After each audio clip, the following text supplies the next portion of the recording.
ఇప్పుడు మీరు first attempt అప్పటి నుంచి ఇప్పుడు ఈ 56th ర్యాంక్ సాధించినప్పటికీ మెయిన్ ఆన్సర్ రైటింగ్లో మీరు చేసిన మార్పులు ఏంటి అని అంటే ఏం చెప్తారండి? సో ఫస్ట్ థింగ్ ఆన్సర్స్ ఎక్కువ రాసానండి. అది ఆన్సర్స్ చాలా రాసాను నేను. 4th అటెంప్ట్ వచ్చేసరికి చాలా ఆన్సర్స్ రాసాను. అప్పుడు చెప్పాను కదా 3 tests అలాగే రాసాను, ఫస్ట్ అటెంప్ట్కి సెకండ్ అటెంప్ట్కి. ఆ హెజిటేషన్ వదిలేయాలని నేను అందరికీ చెప్దాం అనుకున్నాను. ఫస్ట్ అటెంప్ట్లో నేను కూడా ఇలాగే ఎగ్జామ్ హాల్ వరకు వెళ్ళి వెనక్కి వచ్చేసిన దాన్ని ఇప్పుడు మీ ముందు ఇలా ర్యాంకర్గా కూర్చున్నాను. So this hesitation is there for everyone. ఆ హెజిటేషన్ని వదిలేసి first answer will be worst answer అని ప్రిపేర్ అయిపోయి ఎంత వర్స్ట్ ఆన్సర్ అయినా సరే రాసి ప్రయత్నం చేద్దాము. అంటే అక్కడి నుంచి ఓన్లీ ఇంప్రూవ్మెంట్ ఉంటుంది కదండి. వర్స్ట్ దగ్గర నుంచి there will be only improvement, దానికంటే కిందకి పోవడానికి లేదు. So nothing to worry. ఒక 1 month అలా డైలీ రాస్తూ ఉంటే ఇంప్రూవ్ అవుతుంది కదా అని చేశాను. So what did I do? First thing I wrote a lot of answers. Second what did I do అంటే స్ట్రక్చరింగ్లో చేంజెస్ చేశానండి నేను. Structuring of answers. అంతకుముందు ఏం చేసేదానంటే జస్ట్ ఏదైతే క్వశ్చన్లో అడిగారో దాన్ని మాత్రం అడ్రస్ చేసి వదిలేసేదాన్ని. అంటే ఇంట్రొడక్షన్, బాడీ, కన్క్లూజన్ కొన్నిటికి రాసేదాన్ని, కొన్నిటికి రాయకపోయేదాన్ని. ఈ ఫార్మాట్ ఫాలో అయ్యేదాన్ని, కానీ ఏదైతే డైరెక్ట్గా అడిగారో అది మాత్రమే రాసేదాన్ని అనమాట. But this time what I did is I changed. కొన్ని ఎడిషన్స్ పెట్టాను. అంటే ఏదైనా కీవర్డ్ ఉందనుకోండి, కీవర్డ్ని కాస్త ఇంట్రొడక్షన్ తర్వాత ఎక్స్ప్లెయిన్ చేయడము. సో కీవర్డ్ని ఎక్స్ప్లెయిన్ చేయడానికి మళ్ళీ స్టేట్మెంట్స్ లాగా కాకుండా ఒక డయాగ్రామాటిక్ రిప్రజెంటేషన్లో, సన్ డయాగ్రామ్ అని అంటారనమాట, లేకపోతే హబ్ అండ్ స్పోక్ డయాగ్రామ్ అంటారు. మధ్యలో ఆ కీవర్డ్ని రాసేసి దాని చుట్టూరా ఆరో మార్క్స్ పెట్టేసి ఇవి కంటెంట్ అని చెప్పేసి దాన్ని చిన్నగా ఎక్స్ప్లెయిన్ చేయడం అనమాట. అది ఎక్స్ప్లెయిన్ చేసిన తర్వాత వాళ్ళు బేసిక్ అడిగిన క్వశ్చన్ ఏదైతే ఉంటుందో అవి 2 sub parts ఉంటాయి, యూజువలీ 2 or 3 sub parts ఉంటాయి. ఆ సబ్ పార్ట్స్ని కూడా హెడ్డింగ్ రాసేటప్పుడు మన క్వశ్చన్లో అడిగిన వర్డ్సే అక్కడ యూస్ చేయాలన్నమాట. అలా యూస్ చేస్తే ఓకే, ఈ పార్ట్ ఆఫ్ ది క్వశ్చన్ వీళ్ళు అడ్రస్ చేస్తున్నారు అనేది ఎగ్జామినర్కి క్లారిటీ వస్తుంది. క్వశ్చన్లో యూస్ చేసిన వర్డ్స్ వర్బాటిమ్గా అవే వర్డ్స్ యూస్ చేసి ఆ హెడ్డింగ్ని కూడా ఒక బాక్స్లో వేసేదాన్ని నేను. అన్నీ మనకు కనిపించేటట్టు చేయాలి ఆన్సర్లో. సో ఆ బాక్స్లో వేసి కింద 4-5 పాయింట్లు, 5 పాయింట్లు ఏం రాసామనేది వాళ్ళకి చూసేంత టైం ఉంటుందో లేదో మనకు తెలియదు. బట్ రాస్తాం, మంచి పాయింట్సే రాస్తాము. బట్ మెయిన్గా మనం ఏంటంటే ఆ పార్ట్ ఆఫ్ ది క్వశ్చన్ నేను అడ్రస్ చేశాను అని చూపించడం. తర్వాత వే ఫార్వర్డ్. మనం బ్యూరోక్రాట్స్ కదండి అవ్వడానికి వెళ్తుంది. So we have to suggest, దీనికి ఇది చేస్తే బాగుంటుంది అనేది సజెషన్ ఇవ్వాలి. సో ఆ సజెషన్స్ అనేది ఖచ్చితంగా కమిటీస్ ఉంటాయి, కమిటీ రికమెండేషన్స్. సో ఈ కమిటీ రికమెండేషన్స్ రాయడము, ఒక 2-3 బై హార్ట్ చేసి వెళ్ళిపోవాలి. ప్రతి టాపిక్కి కమిటీ రికమెండేషన్స్ బై హార్ట్ చేసి వెళ్ళడము, 1-2 ఎక్స్ట్రా పాయింట్స్ రాయడము. ఇవి రాస్తే మనం ఆ కమిటీ రికమెండేషన్స్ డీటెయిల్డ్గా చదివినా లేకపోయినా ఓకే వీళ్ళు ఈ కమిటీ రికమెండేషన్స్ చదివారేమో అన్న ఫీలింగ్ మనం వాళ్ళకి ఇస్తున్నాం ఎగ్జామినర్కి. దెన్ కన్క్లూషన్ స్టేట్మెంట్స్ కూడా రెడీగా పెట్టుకోవడము. సో ఇది ఈ ఫార్మాట్లో రాసేదాన్ని అనమాట. ప్రతి ఆన్సరు ఆల్మోస్ట్ ఎక్సెప్ట్ ఫర్ హిస్టరీలో మనం వే ఫార్వర్డ్ ఇవ్వలేకపోవచ్చు. కొన్నిసార్లు అది కూడా నేను ఇచ్చేదాన్ని. అంటే వే ఫార్వర్డ్ రాయాల్సి వచ్చినప్పుడు హిస్టరీలో ఆ ఎగ్జాంపుల్ని మనం ఈ ప్రెజెంట్ డేలో ఎలా యూస్ చేయొచ్చు, అంటే అప్పుడు జరిగిన ఎగ్జాంపుల్స్ని మనం ప్రెజెంట్ డేలో ఎలా యూస్ చేయొచ్చు అనేది కన్క్లూషన్లో యూస్ చేయడము. ఇలా ఈ ఫార్మాట్ మోస్ట్ ఆఫ్ ది క్వశ్చన్స్కి నేను ఫాలో అయ్యానండి. డయాగ్రామ్స్ వేయడము, ఫ్లో చార్ట్స్ వేయడం కూడా wherever possible I use to do అనమాట. ఎస్పెషలీ జాగ్రఫీలో మ్యాప్స్ వేయడము, ఇట్లా diagrams wherever possible I did. And ఈ ఫార్మాట్ ఖచ్చితంగా ఫాలో అయ్యాను. ఇంకొకటి టైం మేనేజ్మెంట్ కూడా చాలా ఇంపార్టెంట్ అయిందండి. సో నేను ఈ టైం మేనేజ్మెంట్ కోసం ఈసారి ఇన్నోవేటివ్గా ఏం చేశానంటే ఎగ్జామ్ రాయడం కంటే ఒక 1/2 hour ముందు, అంటే మనం ఎగ్జామినేషన్ హాల్లోకి వెళ్ళే ముందు ఒక 20 minutes తీసుకుని 2 questions బయటే రాసేదానండి నేను. దీనివల్ల ఏంటంటే ఎగ్జామ్ మోడ్లోకి మనం ఎగ్జామ్కి వెళ్ళక ముందే స్టార్ట్ అయిపోతాము. ఎగ్జామ్ మోడ్లోకి వెళ్ళిపోతాము, ఎగ్జామ్ వే ఆఫ్ థింకింగ్ మనకు ముందే వచ్చేస్తుంది. ఇదెందుకు అంటే టు సేవ్ టైమ్. చాలామందికి 3 hours 20 questions రాయడం ప్రాబ్లం, నాకు కూడా ప్రాబ్లమే. ఫస్ట్ క్వశ్చన్కే మనం యూజువల్గా అయితే 10 marksకి మనకి 7 minutes దొరుకుతుందండి, 15 marksకి 11 minutes దొరుకుతుంది. కాకపోతే ఫస్ట్ క్వశ్చన్ మనకు 20 minutes వరకు వెళ్ళిపోద్ది, ఎందుకంటే ఆ మూడ్లో సెట్ అయ్యి ఉండం మనము. సో నేను ముందు టూ ఆన్సర్స్ కార్లో కూర్చొని రాసేసుకునేది అనమాట. మాక్ టెస్ట్వి నా దగ్గర పేపర్స్ ఉండేవి, అవి రాసేసుకుని వెళ్ళేదాన్ని. సో నా హ్యాండ్ కొంచెం స్పీడ్ అయిపోతుంది, బ్రెయిన్ కూడా ఆ మోడ్లోకి వెళ్ళిపోతుంది, ఎగ్జామ్ మోడ్లోకి. అది చేయడము. ఇంకొకటి ఎగ్జామ్ పేపర్ ఏదైతే ఉంటుందో మనకి 5 minutes ముందు ఇస్తారు. క్వశ్చన్స్ అన్నీ ఉన్నాయా లేదా చూసుకోండి, పేపర్స్ అన్నీ కరెక్ట్ ఉన్నాయా లేదా చూసుకోండి అని 5 minutes ముందు ఇస్తారు. సో ఈ 5 minutesలో నేను ఏం చేసేదాన్ని అంటే ఒక 5 questionsకి స్ట్రక్చర్స్ వేసుకొని పెట్టుకునేదాన్ని. అంటే ఒక్కొక్క క్వశ్చన్కి ఇది ఇంట్రొడక్షన్ రాస్తాను, ఇది కన్క్లూజన్ రాస్తాను, ఈ సబ్ హెడ్డింగ్స్లో రాస్తాను. రైట్. సో ఈ 5 క్వశ్చన్స్ నాకు టైంకి అయిపోయేవి. సో దాంట్లో మీరు ప్లానింగ్తో ప్లాన్ చేశాను. ఎస్. సో ఇది చాలా టైం సేవ్ చేసిందండి నాకు ఈసారి. Every time first question use to take away at least 20 minutes of my time. ఆ 20 minutes కాస్త 11 minutesకి నేను కుదించుకోగలిగాను. 5 questionస్కి హెడ్ స్టార్ట్ దొరికేసిన తర్వాత ఆ స్పీడ్లో మనం రాసేస్తాం తర్వాత. ఇంకొకటి నేను చేసింది ఏంటంటే, అంటే ఇవి స్టూడెంట్స్కి బాగా టిప్స్గా యూజ్ అవుతాయని చెప్పి మీరు రహస్యాలు చెప్పేస్తున్నారు. కావాలి కదండి. సో లాస్ట్కి వచ్చేసరికి టైం తక్కువ ఉండొచ్చు కొంచెం. నేను ఫస్ట్ 15 marks నుంచి స్టార్ట్ చేసేదాన్ని అనమాట. సో 15 marks 10 questions ఉంటాయి, 10 marks 10 questions ఉంటాయి. నేను వెనక నుంచి స్టార్ట్ చేసేదాన్ని. 20 question నుంచి 11 వరకు వచ్చేసిన తర్వాత, అంటే 15 marks అయిపోయిన తర్వాత 10 markersలో ఫస్ట్ నుంచి వెళ్ళేదాన్ని. So last 8th, 9th, 10th question దగ్గర నాకు కొంచెం టైం తక్కువ ఉండేది. 8th, 9th, 10th అంటే మధ్యలో ఉంటాయి. అంటే నా ఇంప్రెషన్ ముందు పాడవ్వదు సరిగ్గా ఆన్సర్స్ రాయకపోతే. సో పాడవకుండా ఉండాలని ఇలా స్ట్రాటజైజ్ చేసుకున్నాను. 8th, 9th, 10th క్వశ్చన్ దగ్గర ఒకవేళ టైం తక్కువ ఉండింది అనుకోండి, నాకు 1-2 పేపర్స్లో ఇలా ప్రాబ్లం అయింది. అంటే జస్ట్ 10 minutes ఉన్నాయి, 3 questions రాయాలి, 10 markers. ఇది తక్కువ టైం ఉండేసరికి నేను ఏం చేశానంటే ప్రతి క్వశ్చన్లోనూ సగం రాసేసాను. దాని తర్వాత I went back to the questions. Okay. So that I will not miss out any question. అదే ఫస్ట్ క్వశ్చన్ రాసి సెకండ్ క్వశ్చన్ సగం రాసే కంటే 3 questions కొంచెం అడ్రస్ చేసేసి దాని తర్వాత మళ్ళీ వెనక్కి వచ్చి రాశాను అనమాట. సో దట్ ఒకవేళ మిస్ అయ్యేటట్టు ఉంటే మొత్తం క్వశ్చన్ వదిలేస్తే అస్సలు మార్క్స్ రావండి. క్వశ్చన్లో సగం రాసుంటే అట్లీస్ట్ 3-4 marks అయితే పడిపోతాయి. సో దిస్ వాజ్ సంథింగ్ కొంచెం ఇంటెలిజెంట్గా నేను చేశాను. It worked out also for me. బెటర్గా రాయగలిగానని నాకు అనిపించింది. 1 or 2 papers I felt I did not do, but అందులో కూడా డీసెంట్గా వచ్చాయండి. ఆప్షనల్స్ అన్న మార్చుకున్నారండి? లేదండి, నాకు ఆప్షనల్లో కన్సిస్టెంట్గా గుడ్ స్కోర్ వస్తూ ఉంది. ఫస్ట్ అటెంప్ట్లో నుంచి కూడా మెడికల్ సైన్స్ ఆప్షనలే ఉన్నది. నేను పీజీ కూడా చేస్తున్నాను కాబట్టి నాకు అక్కడ కొంచెం అడ్వాంటేజ్ వచ్చింది అనమాట. సో ఆప్షనల్ మార్చలేదు. I took help second attempt నుంచి. ఫస్ట్ అటెంప్ట్లో మంచి స్కోర్ వచ్చింది నాకు, కాకపోతే సెకండ్ అటెంప్ట్లో జిఎస్ మీద ఫోకస్ చేయాలంటే ఆప్షనల్ పైన అంత చదవలేం కాబట్టి I took help of UPSC medico అని ఒక ఉందండి, ఒక వెబ్సైట్ ఉంది. అందులో డాక్టర్ నవీన్ గారు అని ఉన్నారు. I took his help. So ఆయన నోట్స్ అది ప్రొవైడ్ చేశారు నాకు. So with that notes it was easier for my optional preparation so that I could focus on GS. ఇప్పుడు మీ నోట్స్ ఏం చేశారు అంతకేను? నా నోట్స్ నా దగ్గర ఉన్నాయండి. మంది అడిగారు యాక్చువల్లీ, ఎవరికైనా ఇచ్చే ఉద్దేశంలో ఉన్నారా? ప్లీజ్ ఒకసారి పంపిస్తే స్టూడెంట్స్ చాలా మంది అడుగుతున్నారు, ఇన్స్టాగ్రామ్ లో మెసేజ్ చేస్తున్నారు. మేము ఎక్కడ కోచింగ్ తీసుకునే పరిస్థితిలో లేవండి, ఎవరైనా నోట్స్ ప్రొవైడ్ చేయగలుగుతారా అని చెప్పని. ఐ లాస్ట్ దెమ్ అండి, డెఫినెట్ గా అన్నాను. ఇఫ్ పాసిబుల్ ప్లీజ్ నాకు డెఫినెట్గా పంపించండి. నేను అది స్కాన్ చేసే పనిలో ఉన్నాను. ఓకే. తర్వాత ఫస్ట్ అటెంప్ట్ నుంచి కూడా ఈ ప్రిపరేషన్ అప్పటి నుంచి యాజ్ ఆన్ టుడే వరకు ఇంకొక 2 years మేబీ మీరు ట్రైనింగ్ కూడా వెళ్ళిపోతారేమో. యాజ్ ఎ మదర్ మీ అమ్మాయిని మీరు ఎంత మిస్ అయ్యారు? ఏంటి పరిస్థితి? మిస్ అంటే చాలా అండి. యాక్చువల్గా నేను ఫస్ట్ 3 years ఇక్కడే ప్రిపేర్ అయ్యానండి. ఇక్కడ ప్రిపేర్ అయినప్పుడు మార్నింగ్ వెళ్ళి నైట్ వెళ్ళిపోయేదాన్ని. మార్నింగ్స్ కొన్నిసార్లు బాగా సతాయించేసేదండి పాప, అంటే నువ్వు వెళ్ళకు అని చెప్పి. సో అక్కడ తనకి సర్ది చెప్పి కొన్నిసార్లు ఏడ్చుకుంటూనే వెళ్ళేదాన్ని, ఇంకా తప్పదు అని వెళ్ళడం. కొన్నిసార్లు ఏమో ఈయనతో నేను గొడవ పడేదాన్ని.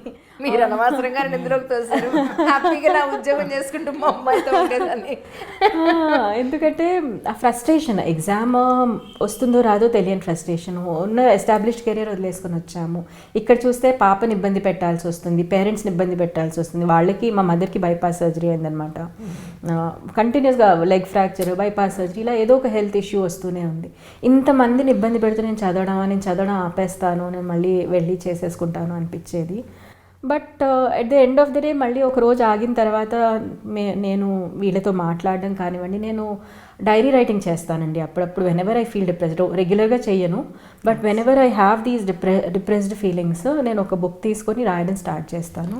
అది రాసినప్పుడు మనం ఎందుకు ఈ జర్నీ స్టార్ట్ చేసాము, డెఫినెట్గా this gives a bigger platform. మనకి మెడికల్ ప్రొఫెషన్లో నాకు ఆల్రెడీ మంచి ప్లాట్ఫామ్ దొరికింది ఫర్ డూయింగ్ సర్వీస్. కాకపోతే civil services gives you a very big platform. అలాగే మన పర్సనల్గా కూడా సోషల్ ట్రాన్స్ఫర్మేషన్ చాలా హ్యూజ్గా ఉంటుందండి. మేమిద్దరం బిలీవ్ చేసేది ఏంటంటే మన లైఫ్ని మనమే ట్రాన్స్ఫార్మ్ చేసుకోగలుగుతాము. మాకు పేరెంట్స్ నుంచి వచ్చింది ఒక level of we got good level of education. లైఫ్ని మనం ట్రాన్స్ఫార్మ్ చేసుకోవాలంటే అది మన చేతిలో ఉంది. నాకు అటెంప్ట్స్ ఉన్నాయి, so I have to do this. And what are the options available in front of me అని రాసుకునేదాన్ని నేను. What are the options available in front of me, వదిలేస్తే ఏమవుతుంది, వదలకుండా ప్రిపేర్ అయితే ఎలా ప్రిపేర్ అవ్వాలి, ఇవన్నీ రాసుకుంటే క్లారిటీ వస్తుంది. అంటే థాట్ మనం ఆలోచించినప్పుడు ఏమవుతుందంటే వచ్చిపోతూ ఉంటాయి కదా ఆలోచనలు, కాంక్రీట్నెస్ ఉండదు. రాసినప్పుడు it is there on paper, కనిపిస్తూ ఉంటుంది అనమాట. ఓకే ఈ ఆప్షన్స్ ఉన్నాయి, ఇలా చేస్తే ఇది మేనేజ్ చేయొచ్చు అనే క్లారిటీ వచ్చేది నాకు. With that I use to be satisfied అనమాట. లేదులే మళ్ళీ చేద్దాము అని నెక్స్ట్ డే నుంచి మళ్ళీ పికప్ అవ్వడమే. ఇది ఫస్ట్ 3 yearsలో ఇక్కడ ఇలా ఉండేది. 9 వరకు వెళ్ళిపోయేదాన్ని. సో ఇంటికి వెళ్ళగానే పాప హగ్, ఎవ్రీ ఎఫర్ట్ మనం మర్చిపోతాం అనమాట. ఇంత స్ట్రగుల్ చేసాం అనేది మర్చిపోతాం. బట్ లాస్ట్ 1.5 year నుంచి నేను ఢిల్లీలో ఉన్నాను బికాస్ ఆఫ్ ట్రైనింగ్. అప్పుడు ఎలా అయ్యేదంటే ఒక్కొక్కసారి స్కూల్కి వెళ్ళేటప్పుడు కానివ్వండి, అప్పుడప్పుడు సతాయించేసేది నన్ను. నాకు మమ్మీ కావాలి అని సతాయించడము, లేకపోతే నేను స్కూల్కి వెళ్ళను అని, షూస్ వేసుకోను అని చెప్పి, నేను ఇలా చేయను అని చెప్పి. మేడం ఇక్కడ మా పాప అంటే బికాస్ ఆఫ్ డిఫరెంట్ రీజన్స్ సతాయించేదని స్కూల్కి వెళ్ళాను అని ఇప్పుడు కూడా మేము వెళ్తుంది. కాకపోతే అమ్మ లేదు అనే ఒక అది మెంటల్గా ఎఫెక్ట్ చేస్తూ ఉంటుంది. అమ్మ లేదు కాబట్టి వేరే వేరే రీజన్స్ చెప్పేది అనమాట. అదే ఈ రీజన్స్ చెప్పేది కాదు, వేరే వేరే రీజన్స్ చెప్పేది. ఎప్పుడన్నా అసలు ఈయన కొట్టరు, చాలా వరకు కొట్టడము తిట్టడం అనేది చాలా తక్కువ, చాలా ఓపిక అనమాట ఈయనకి ఆ విషయంలో మాత్రం. అమ్మాయి ఎంత బిహేవ్ చేసినా, ఎంత ఆడ్గా బిహేవ్ చేసినా అసలు కొట్టడం అనేది ఉండదు. ఎప్పుడన్నా ఇంక మరీ పీక్స్కి వెళితే ఒక్కసారి కొట్టారు, కొట్టి ఆయన ఏడ్చి నాకు ఫోన్ చేస్తే నేను అక్కడ బాధపడ్డాం. సో ఇట్లాంటి సిచ్యువేషన్స్ అయినాయండి. ఐ థింక్ ఇంకా ట్రైనింగ్లో కూడా ఉంటాయేమో కొన్ని రోజులు, తప్పదనుకుంటా. సో అది పెయిన్ఫుల్గా ఉండేదన్నమాట. అంటే నేను లేకపోవడం వల్ల వీళ్ళు సఫర్ అవుతున్నారు. మీకు మాత్రం పెద్ద టాస్క్ సార్ మీ అమ్మాయి తోటి. లేదు మేడం, ఆమె ఈమె కంటే ఎక్కువ నాతో అడ్జస్ట్ అయిపోయింది. కానీ జనరల్గా జెంట్స్కి ఎంత మనకున్నంత అన్ని రకాల 100 రకాల పనులు చేస్తాం పొద్దున్న లేస్తే. అలాంటిది ఆయన పాప గురించి కేర్ తీసుకోవడం, మీ వరకు ఆ పెయిన్ తీసుకురాకుండా అక్కడే రెస్ట్రిక్ట్ చేయడం, సచ్ ఏ గ్రేట్ థింగ్ అండి. సచ్ ఏ గ్రేట్ హస్బెండ్ అని చెప్పాలి. అంటే ఏమంటారు, మంచి తండ్రి, మంచి భర్త. కోఆపరేషన్ మా పాప ఇచ్చింది. చాలా కష్టమే. అంటే ఇప్పుడు వెళ్తాను అన్నప్పుడు వెళ్ళనివ్వడం అనేది, నేను ట్రైనింగ్కి వెళ్తున్నా, ఎక్కడికి వెళ్తున్నా వెళ్ళనివ్వడం, పిల్లలు ఇదే ఏజ్లో కదండి డిమాండ్ చేసేది. So she sacrificed so much. మా పేరెంట్స్ పాపం చూసుకుంటూ, మా పేరెంట్స్ కూడా ఎప్పుడు కంప్లైంట్ చేయలేదండి. అంటే అనేవాళ్ళేమో అప్పుడప్పుడు, ఎప్పుడు సెటిల్ అవుతావు అంటే, లేట్ ఏజ్లో స్టార్ట్ చేశాను కదా, ఇంకా సెటిల్ అవ్వవా, పిల్ల పెద్దది అవుతుంది, ఇంకా సెటిల్ అవ్వవా అనేవాళ్ళు. బట్ ఇన్ని అన్నా కూడా పాపని ఎప్పుడు, యాక్చువల్గా మా అన్నయ్య కాకినాడలో ఉంటారనమాట. సో అక్కడ ఉండకుండా పాప కోసం అని వాళ్ళు హైదరాబాద్లో ఉంటున్నారు.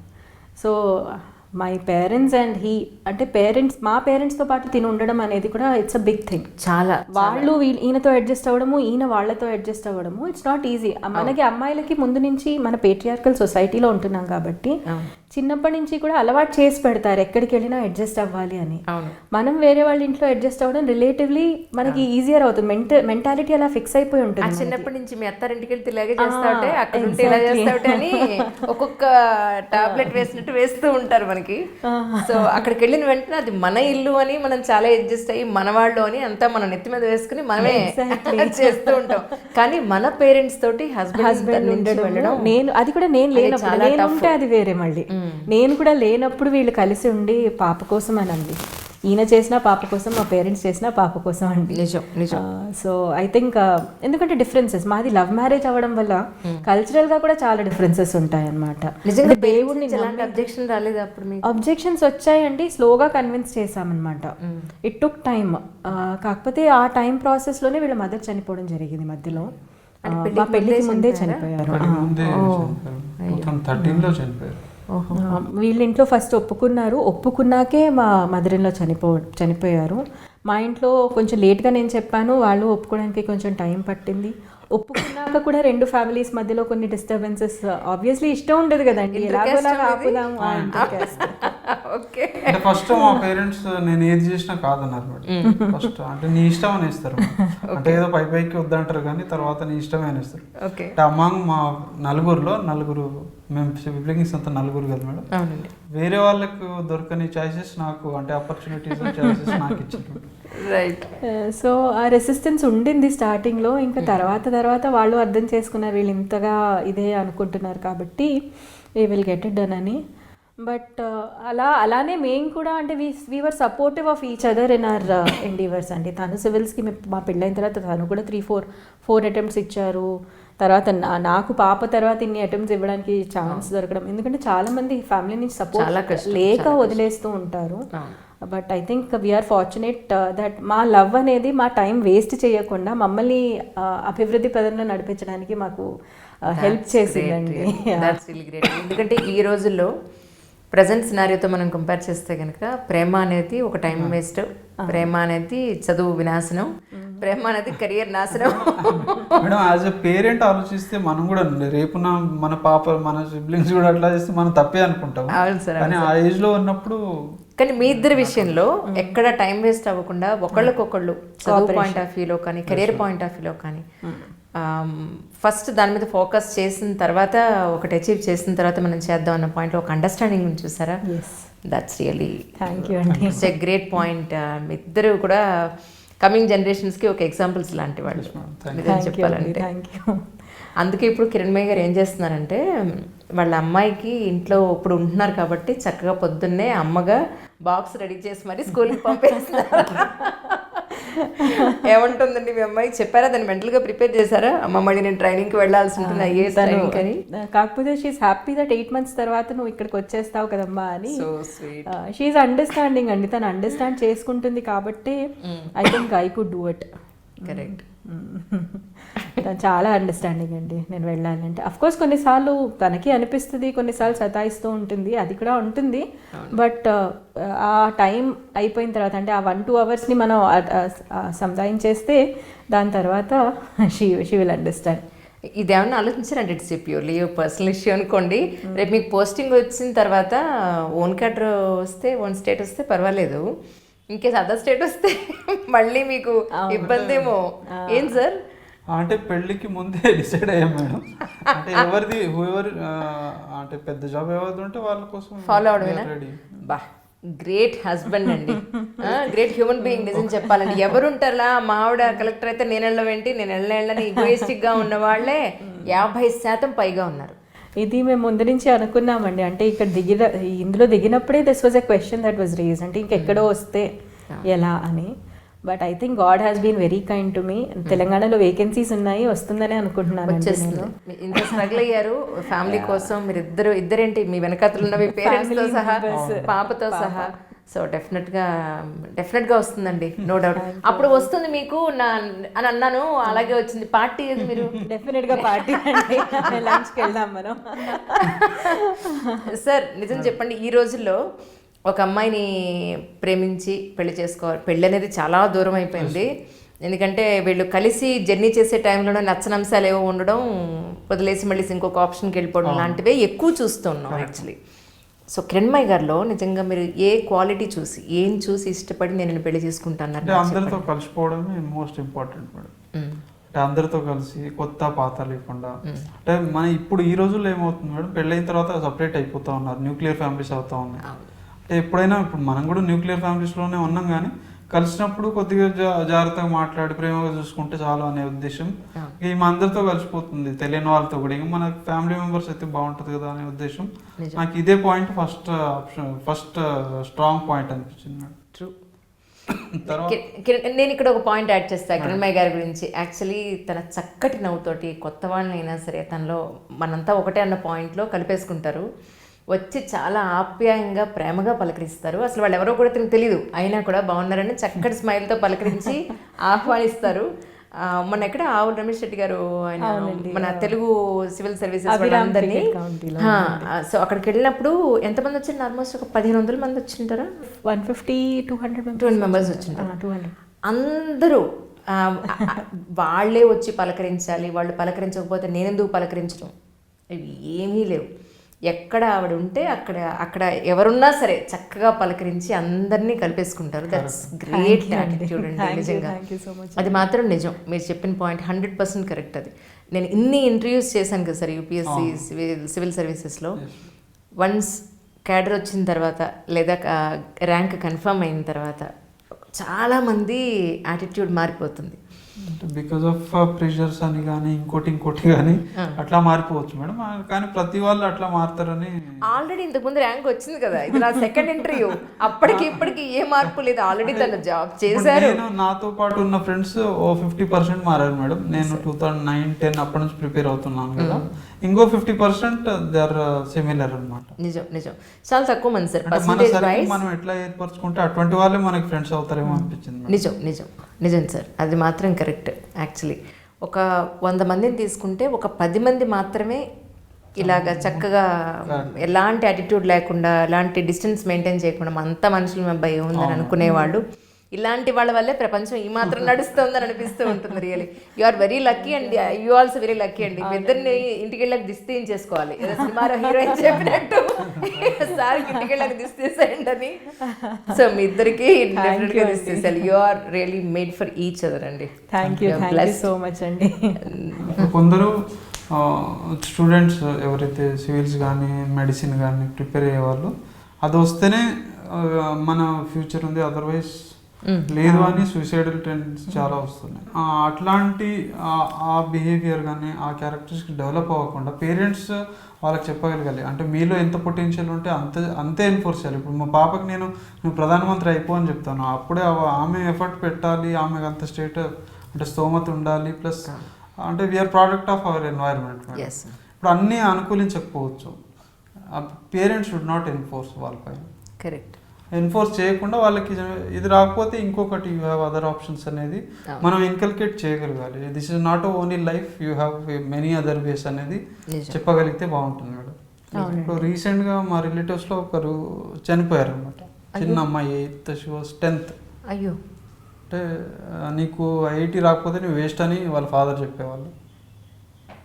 అయితే మేడం ఇట్లాంటి సిచ్యువేషన్ చాలామందికి వస్తాయి మేడం. అట్లా కాకుండా కొద్దిగా అంటే చదువు ఒక్కటే లేకపోతే you don't have any other options అనేది తీసేయాలి. Correct. Life is full of opportunities అండి. ఇది ఒక్కటే ఆపర్చునిటీ కాదు కదా. ఈ వే క్లోజ్ అయింది అంటే ఇంతకన్నా బెటర్ ఆపర్చునిటీస్ ఉన్నాయి కదా. ఎగ్జాక్ట్లీ, డెఫినెట్ గా. I have seen many people. అంటే విజయ్ వీళ్ళ క్లోజ్ ఫ్రెండ్ ఉన్నారు, ఇద్దరు కలిసి సివిల్ సర్వీసెస్ ప్రిపేర్ అయ్యారు. ఆయనది 2011లో అటెంప్ట్స్ అయిపోయాయి ఆయనకి. అప్పుడు నిరుత్సాహపడకుండా సాఫ్ట్వేర్ సైడ్ వెళ్ళిపోయారు. He is on top in software అనమాట ఇప్పుడు. సో అంటే ఒక ఆపర్చునిటీ పోయినప్పుడు ఇంకొక ఆపర్చునిటీ ఉంటుంది, మనం దానికోసం వెతుక్కోవాలి. కానీ దీని గురించి డిప్రెస్ అవ్వుకుంటూ ఇలా సూసైడల్ టెండెన్సీస్, ఎస్పెషల్లీ ఎవరికైనా సూసైడ్ చేసుకోవాలనే ఆలోచన వచ్చినా, డిప్రెషన్ అనే ఆలోచన వచ్చినా ఫస్ట్ పేరెంట్స్కి ఫ్రెండ్స్కి చెప్పండి. Try to take counselling from them. అక్కడ అయ్యిందా సరే, అక్కడ అవ్వట్లేదు అంటే సైకాలజిస్ట్ హెల్ప్, సైకియాట్రిస్ట్ హెల్ప్ కూడా తీసుకోవాల్సి ఉంటుందండి. Being a medical doctor I suggest, because almost 50% of the population some or the other point of టైంలో, వాళ్ళ లైఫ్లో ఏదో ఒక పాయింట్ ఆఫ్ టైంలో డిప్రెసివ్ ఫేజెస్ నుంచి పాస్ అవుతూనే ఉంటారు. లైఫ్ అనేది ఎవరికి స్మూత్గా స్ట్రైట్ లైన్ లాగా సాగదండి. అప్స్ ఉంటాయి, డౌన్స్ కూడా ఉంటాయి. డౌన్ అయినప్పుడు దాని నుంచి బయటకు రాలేకపోతున్నాము అన్నప్పుడు సీక్ హెల్ప్. ఖచ్చితంగా హెల్ప్ తీసుకోండి. Have a good support system. మన ఫ్రెండ్స్ ఎవరైతే ఉంటారో వాళ్ళు మనకి సపోర్ట్ చేసేటట్టు, ఫ్యామిలీ మెంబర్స్ సపోర్ట్ చేసేటట్టు ఉండాలి. ఓకే, ఇక్కడ నాకు సరిపోవట్లేదు అన్నప్పుడు don't hesitate to go to a psychologist, psychiatrist దగ్గర. కానీ హెసిటేషన్ ఉండకూడదు. ఇదేం పెద్ద ప్రాబ్లం కాదు, అందరికీ ఉంటుంది. You are just seeking help for that point of time. ఆ పాయింట్ ఆఫ్ టైంలో మీకు సపోర్ట్ కావాలి కాబట్టి తీసుకోవాలి. అవును సార్. అంటే మీరు మాట్లాడడానికి అవకాశం ఏం దొరకలేదా? మీకు ఎప్పుడు తెలిసింది యాక్చువల్లీ వాళ్ళ పేరెంట్స్ అంత ప్రెజర్ ఉంది తన మీద అని? అంటే నాకు డెత్ అయిపోయిన తర్వాత తెలిసింది. అంటే తర్వాత మాట్లాడితే అని చెప్పారు, ఇట్లా చెప్తుండేవాడిని అందుకు. కానీ ముందు తెలుసుంటే వాళ్ళని కొంచెం కౌన్సిలింగ్ ఇచ్చిండేవాళ్ళేమో మీ ఇద్దరు. ఆయన కూడా ఈజ్ ఎ ప్రొఫెసర్ వాడు, కానీ అంటే చెప్పలేకపోయారు. అంటే వాళ్ళ మదర్ వేరే దగ్గర వర్క్ చేస్తూ ఉంటుంది, అమ్మాయి తర్వాత ఇద్దరు సిబ్లింగ్స్, ఫాదర్ ఉంటారు ఇక్కడ. వాళ్ళ మదర్ వీకెండ్స్ వస్తూ ఉండేది. అంటే బికాజ్ ఆఫ్ మదర్ ఆబ్సెన్స్ కూడా అట్లా ఉండొచ్చు. సపోర్ట్ సిస్టమ్ ఎలా చంపారండి? సూసైడ్ చేసేసుకో. అయ్యో, సో సాడ్ రియల్లీ. ఏంటో రకరకాల స్టోరీస్ నిజంగా. అవునండి కదా. కాకపోతే పేరెంట్స్ ప్రెషర్ పెట్టకూడదండి. దట్ ఈస్ పేరెంట్స్ అంటే parents should be support for the children. నిజం. వాళ్ళే ప్రెషర్ కాకూడదు. అవును. ఎలాంటి ప్రెషర్ వచ్చినా సపోర్ట్గా మీరు నిలవాలి. And there are many other options other than studies and academic careers. నిజం డెఫినెట్గా. Yeah, that's true. పేరెంట్స్ మనం అందరికీ చూసినట్టయితే, నాట్ ఓన్లీ సివిల్ సర్వీసెస్, మీరు పర్టికులర్గా సార్ చెప్పినట్టు ఐఐటీనో లేకపోతే ఐఏమో మీరు ఖచ్చితంగా ఇందులో చదవకపోతే మీ జీవితం వేస్ట్ అని ఏం లేదు. ఒక వే క్లోజ్ అయింది అంటే అంతకన్నా మంచి వే ఏదో ఓపెన్ అప్ అవుతుందని దాని అర్థం యాక్చువల్లీ. అంతేగాని ప్రయత్నించకుండా ఇది కాకపోతే ఇక జీవితం లేదన్నట్టుగా మాత్రం మీరు అనుకోకండి, పిల్లలకి ఎలా చెప్పకండి. అండ్ ఇంకొకటి ఇలా ఎన్ఫోర్స్ చేయడం వల్ల ఏమవుతుందంటే ఇప్పుడు చాలా మంది ఐఐటీస్లో జాయిన్ అయిన తర్వాత సూసైడ్స్ చేసుకుంటున్నారు. ఎందుకంటే వాళ్ళకి పర్పస్ ఆఫ్ లైఫ్ ఏం కనిపించట్లేదు. ఐఐటి కోచింగ్ వరకు ఐఐటి ఒక్కటే నీ గోల్ అని చెప్పేస్తున్నారు. సో ఐఐటీలో జాయిన్ అవ్వగానే ఇంకేం గోల్ లేదు, నాకు నెక్స్ట్ ఏంటి అనేది అర్థం కావట్లేదు. మన honourable prime minister Narendra Modi గారు ఒక స్టేట్మెంట్ నేను ఒక రోజు వింటున్నప్పుడు నాకు చాలా మంచిగా అనిపించిందండి. ఒక అమ్మాయి అడుగుతుంది అనమాట ఆయన్ని, సో మీరు ఎప్పుడన్నా అనుకున్నారా పిఎం అవుతాను అని ఆమె అడిగింది అనమాట. సో సార్ ఏమన్నారంటే, నేను ఎప్పుడూ కనీసం క్లాస్లో లీడర్ అవుతానని కూడా అనుకోలేదమ్మా, కాకపోతే నాకు ఇంటెన్షన్ ఏంటంటే ప్రజలకి ఏదో ఒకటి చెయ్యాలి, నేను చెయ్యాలి అనుకున్నాను. సో ఆ చెయ్యాలి అనే ఇంటెన్షనే నన్ను ఇంతవరకు తీసుకొచ్చింది. ఒకటి కావాలి అనే ఇంటెన్షన్ కాదు, మనకు చెయ్యాలి అనే తపన ఉండాలి అని ఆయన చెప్పారు. అది నాకు చాలా స్టేట్మెంట్ చాలా బాగా అనిపించిందండి అనమాట. అంటే మన అందరి గోల్స్ దేనికో ఒక దానికి ట్యాగ్ చేసుకొని ఉంటాం మనం, అంటే ఇది చేస్తే నేను సక్సెస్ అయినట్టే అని.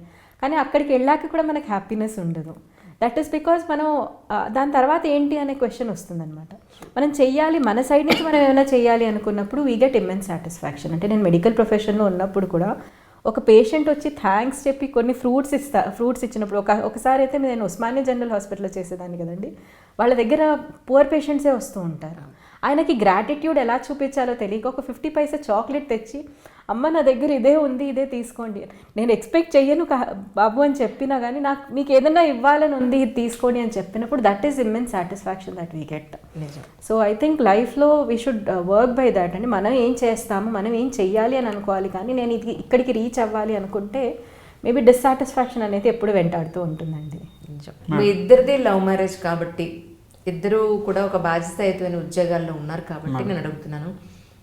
మీది యాక్చువల్ లవ్ మ్యారేజ్ అని ఇప్పుడు అర్థమైంది నాకు. బట్ ప్రజెంట్ సినారియోలో పెళ్లి చేసుకోవాలి అనుకునేవాళ్ళు కానీ, ప్రేమ పెళ్ళిళ్ళు చేసుకునేవాళ్ళు అనుకుంటే కనుక, లేదా ఇటు పేరెంట్స్ పరంగా ప్రేమించుకున్న తర్వాత లేదా ప్రేమించడానికి ముందు డూస్ అండ్ డోంట్స్ అనండి, లేదు అని అంటే వాళ్ళకి ఇచ్చే సలహా మీ వైపు నుంచి అని చెప్తారా? మేడం, ఫస్ట్ ఎవరికైనా for every human being career is first important. ఆ కెరియర్ సెట్ అయిన తర్వాత you can do anything madam. అంటే అట్లానే ముందు ప్రేమించండి పెళ్లి చేసుకున్నట్లేదు, ఫస్ట్ కెరియర్ సెట్ చేసుకున్న తర్వాత you can do with assent of your parents and colleagues అట్లా ఉంటే బాగుంటుంది మేడం. ఎందుకంటే ఒక స్టేజ్ వచ్చిన తర్వాత మీ కెరియర్లో సెట్ అయినాక పని చేస్తున్నా ఉన్నప్పుడు మీకు ఒక మెచ్యూరిటీ వస్తుంది. నోయింగ్లీ ఆర్ అన్నోయింగ్లీ మీరు you can decide best options అనమాట. ఆ ఆప్షన్స్ మీరు ఎక్సర్సైజ్ చేసిన తర్వాత చేసుకున్నా తప్పు లేదు. కానీ ముందే నేను పెళ్ళి ఎట్లాగో 25కో 35కో చేసుకోవాలి కదా అని చదువు కంటే ముందే లేకపోతే కెరియర్ కంటే ముందే డిసైడ్ చేసుకుంటే మీరు చాలా దూరం క్యారీ చేయలేరు madam with wife and children. అంటే ఎవరైనా ప్రేమలు పెళ్ళిళ్ళన్నీ బిలో మిడిల్ క్లాస్ వాళ్ళకే ప్రాబ్లమ్స్ వస్తాయి. వెరాజ్ for higher classes they won't face any problem. అందుకోసం ఫస్ట్ కెరియర్ సెట్ చేసిన తర్వాత ఆఫ్టర్ 2-3 years జాబ్ చేసిన తర్వాత మీకు మెచ్యూరిటీ వస్తుంది. ఆ maturity you can do anything. నేనేమందా అనుకుంటున్నానండి, అంటే ఈయన చెప్పింది 1 point is very very valid. అంటే కెరియర్ సెటిల్ చేసుకున్నాక పెళ్లి గురించి ఆలోచన రావాలి మనకి, దానికంటే ముందు ఉండద్దు. But even before marriage you discuss finances కానివ్వండి, మనం ఎక్కడ ఉంటాము, మన కెరియర్ అనేది ముందు నుంచి ప్లాన్ చేసుకుంటేనే దాని తర్వాత పెళ్లి తర్వాత మ్యారీడ్ లైఫ్ అనేది హ్యాపీగా అవుతుంది. అంటే everything you have to plan together. ఎక్కడ ఏదైనా డిస్టర్బెన్స్ వచ్చినా ఇవి పెళ్లి తర్వాత డిస్టర్బెన్స్ వస్తే వెనక్కి రావడం చాలా కష్టం అండి. సో పెళ్ళికి ముందు ఈ డిస్కషన్స్ చాలా ఇంపార్టెంట్. అంటే ఫైనాన్సెస్ గురించి, ఎక్కడ ఉంటాము, ఎక్కడ కెరియర్ సెట్ చేసుకుందాము, ఇవన్నీ డిస్కస్ చేసుకొని then go ahead for marriage అండి. పెళ్ళి తర్వాత ఈవెన్ లవ్ మ్యారేజ్ చేసుకున్న, అరేంజ్డ్ మ్యారేజ్ చేసుకున్న డిస్టర్బెన్సెస్ అనేవి కామన్ అండి. 1 person has to compromise for the other person. అంటే యాజ్ లాంగ్ యాజ్ మన ఐడెంటిటీ థ్రెట్ అవ్వనంత వరకు, అంటే ఐడెంటిటీనే మార్చేంత ఉంటే obviously you have to fight against it. అలాగే వైలెన్స్ ఉన్నా దానికి అమ్మాయిలు ఫైట్ చేయాల్సిందే. అట్లాంటివి కాకుండా చిన్న చిన్న డిస్టర్బెన్సెస్ అనేవి కామన్, చిన్న చిన్న డిఫరెన్సెస్ అనేవి కామన్. డిఫరెన్స్ ఆఫ్ ఒపీనియన్, ఇప్పుడు ఈయన నేను పర్ఫెక్ట్ అంటే చదువు విషయంలో మేమిద్దరం ఒకే పాత్ మీద వెళ్ళాము, ఒకే పాత్లో ఫాలో అవుదాం అనుకున్నాము. That is to that extent it is correct. But we have our own differences. You respect each others differences as long as it is not interfering in your, మన ఐడెంటిటీనే ఇంటర్ఫియర్ చేస్తుందనేంత వరకు లేనప్పుడు you respect those differences, compromise అవ్వకుంటూ ఉంటేనే happy life సాగుతుందండి. Married life హ్యాపీగా ఉండాలంటే each of us has to adjust with each other అండి. Correct. So I think this is ఇంకా మీరు ఒకటే ఉందంటే ట్రైనింగ్కి వెళ్ళేసి మీకు ఓన్ స్టేట్కి మీరు పోస్టింగ్ వచ్చేస్తే సుఖాంతం, అమ్మయ్య అందరం ఒక చోట ఉన్నాం అనే ఒక ఫీలింగ్ వస్తుంది. అది తప్ప ప్రస్తుతానికి అది, ఎందుకంటే ఇంత కష్టపడి మీరు ఇది సాధించారు కాబట్టి ప్రజలకి మీలాంటి వాళ్ళు యాజ్ అ డాక్టర్గా కూడా, ఇంట్రడక్షన్లో నేను డాక్టర్ అని మెన్షన్ చేయలేదు, మీరు మాత్రం మర్చిపోకండి డాక్టర్ కిరణ్మయి గారి అని చెప్పని. సో ఒక డాక్టర్గానే కాకుండా ఒక సివిల్ సర్వెంట్గా కూడా మీ సేవలు అందిస్తారని నాకు పూర్తి స్థాయిలో నమ్మకం ఉంది కిరణ్మయి గారు. థ్యాంక్ యూ సో మచ్ అండి. Thank you so much for you coming both of you. Thanks అండి. యాక్చువల్లీ పాపను కూడా తీసుకొస్తారేమో, దాన్ని 2 ముక్కలు అడుగుదాం అనుకున్నాను. మీ అమ్మ లేదు కదే ఇన్ని రోజులు, ఏంటి నీ ఫీలింగ్ ఏంటని అసలు అనుకున్నాను. దాన్ని మిస్ అయిపోయింది సంహవ్. అయ్యో, స్కూల్కి వెళ్ళిపోయిందండి. చాలా రోజులు మిస్ అయింది పాపం. నా సక్సెస్ తర్వాత తను నాతో కొంచెం తిరుగుతూ ఉండడం, నాకు ఇప్పుడే టైం దొరికింది కదా, so I was spending time with her. So స్కూల్కి వెళ్ళి పంపిస్తూ ఉన్నాం అన్నమాట. నేను మీకు థ్యాంక్స్ చెప్పాల్సింది ఏంటంటే, మీ వల్ల ఎంతోమంది సివిల్ సర్వెంట్స్ నేను ఇంటర్వ్యూ చేయగలిగాను. కిరణ్మయి గారు చాలా కాంటాక్ట్స్ ఇచ్చారు, ఇంటర్వ్యూ చేయాలండి ఎవరన్నా ఉంటే చెప్పండి అని అంటే నాకు నిజంగా ఇచ్చారు. Thank you so much Kiranmayi గారు. Thanks a lot once again.